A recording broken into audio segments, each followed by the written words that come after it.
السلام علیکم ورحمۃ اللہ وبرکاتہ۔ آج ہم ایک جس موضوع پہ بات کریں گے وہ ہے جادو، کہ جادو کی جو اقسام ہیں بہت مشہور ہے کہ بھی جادو کی بہت ساری قسمیں ہیں اس طرح کا۔ حالانکہ اصل میں بات یہ ہے کہ جادو کیا چیز ہے اور اس کی کیفیت کیا ہے، میں کچھ تھوڑی سی آپ کو ڈیٹیل سے سمجھانے کی کوشش کروں گا کہ جادو کی اقسام کیا ہیں۔ لیکن اس سے پہلے کہ آپ چینل پر نئے ہیں تو چینل کو ضرور سبسکرائب کریں، بیل آئیکن کے بٹن کو دبا دیں، ویڈیو کو لائک بھی کریں اور شیئر بھی کریں تاکہ امت مسلمہ تک یہ پیغام پہنچے۔ اور آپ کے سبسکرائب کرنے سے آپ کا کچھ بھی نہیں جائے گا، لیکن میرا بھی فائدہ ہوگا اور عام عوام تک یہ بات میں آسانی سے پہنچا سکوں گا، کیونکہ آپ سبسکرائب نہیں کریں گے تو چینل جلدی گرو نہیں ہوگا، جس وجہ سے یہ بات اگلے آدمی تک پہنچانا کافی مشکل ہوگی۔ تو اللہ آپ کو سب کچھ جزائے خیر عطا فرمائے۔ تو جادو کی جو اقسام ہیں، یہ جادو کی قسمیں تو کوئی اس کا ذکر قرآن حدیث کے اندر نہیں آیا کہ بھی جادو کی بہت ساری اقسام ہیں۔ ہاں، جادو کا ذکر آیا ہے قرآن پاک کے اندر کہ بھی جادو برحق ہے، اور آپ صلی اللہ علیہ وسلم پہ بھی جادو کا اثر ہوا تھا اور وہ 6 مہینے تک رہا تھا۔ تو جادو کا جو اثر ہے وہ برحق ہے، اور جو جادو انسان کے اوپر مسلط ہوتا ہے تو وہ بھی تکلیف اللہ کے حکم سے آتی ہے۔ وَمَا هُمْ بِضَارِّينَ بِهِ مِنْ أَحَدٍ إِلَّا بِإِذْنِ اللَّهِ، کہ انسان کو تکلیف نہیں پہنچتی جادو کے اثر سے بھی، مگر اللہ کا حکم ہوتا ہے تو پھر انسان کو تکلیف پہنچتی ہے۔ تو جادو کا اثر برحق ہے، لیکن اللہ سبحانہ وتعالیٰ کے حکم سے تکلیف پہنچتی ہے۔ اور باقی جادو کی اقسام قرآن پاک کے اندر تو یا حدیث کے اندر تو جادو کی کوئی اقسام ظاہر نہیں ہوئی، لیکن جادو کا مطلق ذکر ہے۔ تو چونکہ تجربات سے یہ چیز سامنے آتی ہے کہ بھی کس طرح جادو کیا جاتا ہے، لوگ کس طرح جادو کرتے ہیں اور کون کون سے عمل کر کے جادو کرتے ہیں، تو اس سے تجربات سے یہ چیز سامنے آتی ہے کہ جادو کس طریقے سے کیا جاتا ہے۔ پھر جب جادو کیا جاتا ہے تو آپ کو کیسے پتہ چل سکتا ہے کہ آپ پر جادو ہے؟ تو اس میں یہ بات بڑی سمجھنے کی ضروری ہے کہ بھی اکثر لمبی بیماریوں میں جو انسان کو تکلیف دے رہی ہیں، اکثریت کے ساتھ اس میں اس بات کا شبہ ہوتا ہے کہ یہ انسان کے اوپر جادو کا اثر ہے، کیونکہ آپ صلی اللہ علیہ وسلم جب بیمار ہوئے ہیں تو 6 مہینے تک آپ بیمار رہے ہیں۔ تو 6 مہینے میں آپ کو یہ معلوم نہیں ہو رہا کہ میرے اوپر کیا ہو رہا ہے، مجھے کیا تکلیف ہے، میں کس تکلیف میں مبتلا ہوں۔ تو 6 مہینے کے بعد جب آپ عائشہ رضی اللہ عنہا فرماتی ہیں کہ ایک رات آپ صلی اللہ علیہ وسلم نے لمبی دعا مانگی، اور اس دعا کے مانگنے کے بعد پھر اللہ سبحانہ وتعالیٰ نے جادو کے علاج کو آپ پہ ظاہر کر دیا۔ اب یہاں پہ 2 چیزیں سامنے آ رہی ہیں کہ لمبی بیماری چل رہی ہے، 6 مہینے تک وقت گزر گیا، لیکن آپ صلی اللہ علیہ وسلم کو یہ معلوم نہیں، اللہ کے نبی ہیں، اللہ آپ کو وحی کے ذریعے سے فوراً بتا دیتے، لیکن یہ ایک آزمائش ہے۔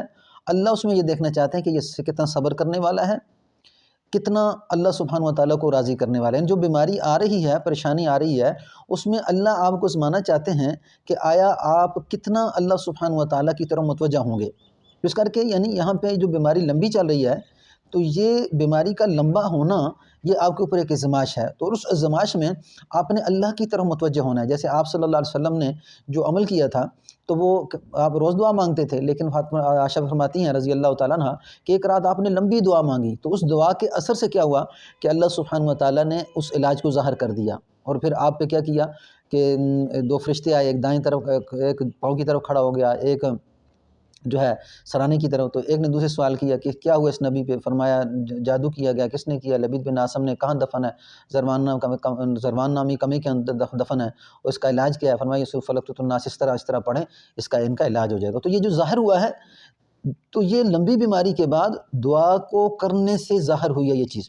تو اسی طرح جو لمبی بیماریاں چل رہی ہیں ان میں علاج کروانا انتہائی ضروری ہے۔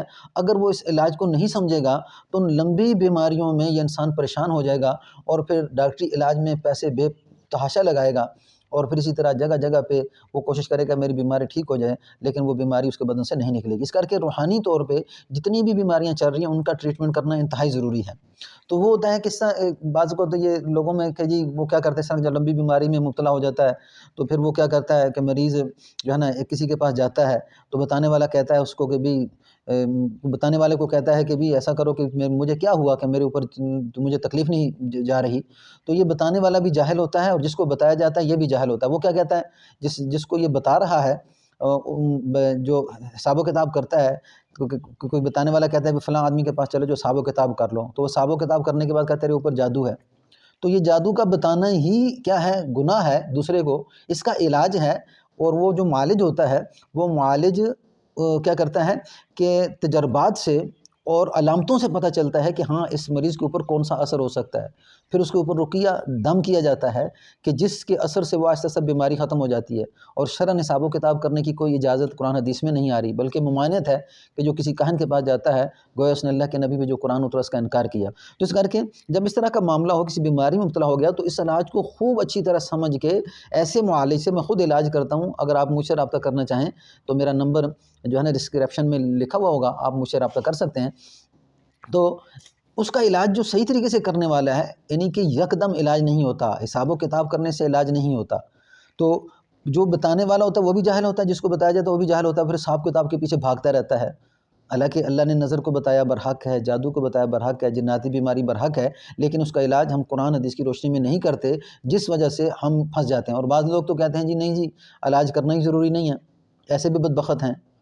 تو اس کر کے اس کو خوب اچھی طرح سمجھ لینا چاہیے کہ جب مریض لمبی بیماری میں پڑ جائے تو اس میں انتہائی طور پہ ضروری ہے کہ روحانی طور پہ اس کا علاج کروایا جائے، کہ جس سے وہ مریض ٹھیک ہوتا ہے اور اس کا بہت بڑا خرچہ ہونے سے بچ جاتا ہے۔